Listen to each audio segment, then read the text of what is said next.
আজকে আমি বানাচ্ছি লাউয়ের কোপ্তা কারি।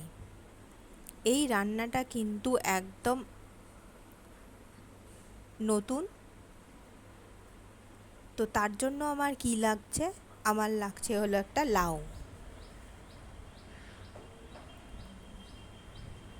তো প্রথমেই আমি লাউ নিয়ে নিয়েছি। লাউটাকে দুখণ্ড করেছি, একটা খণ্ড আমি ইউজ করব। কেটে নিয়েছি এইভাবে, ছালগুলোকে সরিয়ে দিয়েছি। ছালগুলো দিয়ে অন্য রেসিপি বানানো যায় নারকেল কোড়া দিয়ে, তো ওটা আমি ইউজ করছি না। এগুলোকে আমি গ্রেট করে নিয়েছি গ্রেডার দিয়ে। এর মধ্যে ময়দা, নুন, চিনি, নারকেল কোড়া, বেসন আর টক দই। তো টক দই এর মধ্যে মিশিয়ে দিলাম, দিয়ে এটাকে ভালো করে ফেটিয়ে নেব। ভালো করে এটা ফেটাচ্ছি আমি। ভালো করে ফেটানো হয়ে গেলে এর মধ্যে আমি লঙ্কা কুচি, টমেটো কুচি আর বেসনটা অ্যাড করে এটাকে আমি তেলে ভেজে নেব।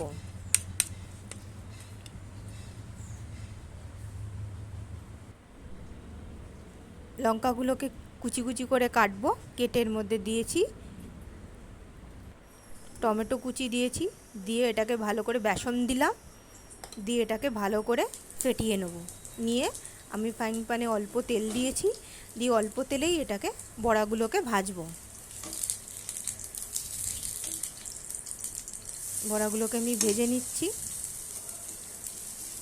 খুব সফট হয়েছে বড়াগুলো, মুচমুচে হবে না, সফট হয়েছে বড়াগুলো।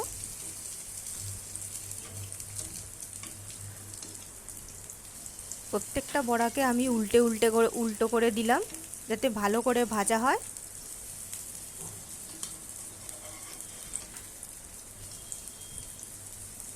এরপর আমি এগুলোকে অন্য পাত্রে তুলে রেখে দেবো। এরপর এই তেলটাকে দিয়েই আমি এর মধ্যে মশলা দেব। তো মশলার জন্য আমি নারকেল, কাঁচা লঙ্কা, পেঁয়াজ, আদা, রসুন, টমেটো এগুলো নিয়েছি। এবার এইগুলোকে আমি বেটে নিয়েছি, নিয়ে কড়াতে তেলের মধ্যে জিরে ফোড়ন দিয়ে এটাকে ভাজতে দিলাম। ভাজার সাথে সাথে আমি এর মধ্যে টক দই মিক্স করলাম। টক দই দেওয়ার পর আরও ভালো করে এটাকে ভাজলাম।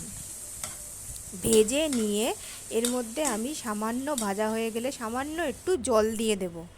নুন, চিনি, হলুদ, লঙ্কার গুঁড়ো এর মধ্যে দিলাম, ভালো করে ভেজে নিচ্ছি। আমার যখন ভাজা হয়ে যাবে তখন আমার মোটামুটি ভাজা হয়ে যাচ্ছে। যখন ভাজা হয়ে যাবে তখন আমি আলাদা পাত্রে রাখা যে কোপ্তাগুলো, লাউয়ের কোপ্তার ওপর এই মশলাটাকে ঢেলে দিলাম। দিয়ে আমার রান্না কিন্তু এইভাবে কমপ্লিট। লাউয়ের কোপ্তা কারি বানান এইভাবে, নিরামিষের দিনও বানাতে পারেন এবং এটা সম্পূর্ণ ভেজ রেসিপি। ভিডিও দেখার জন্য ধন্যবাদ।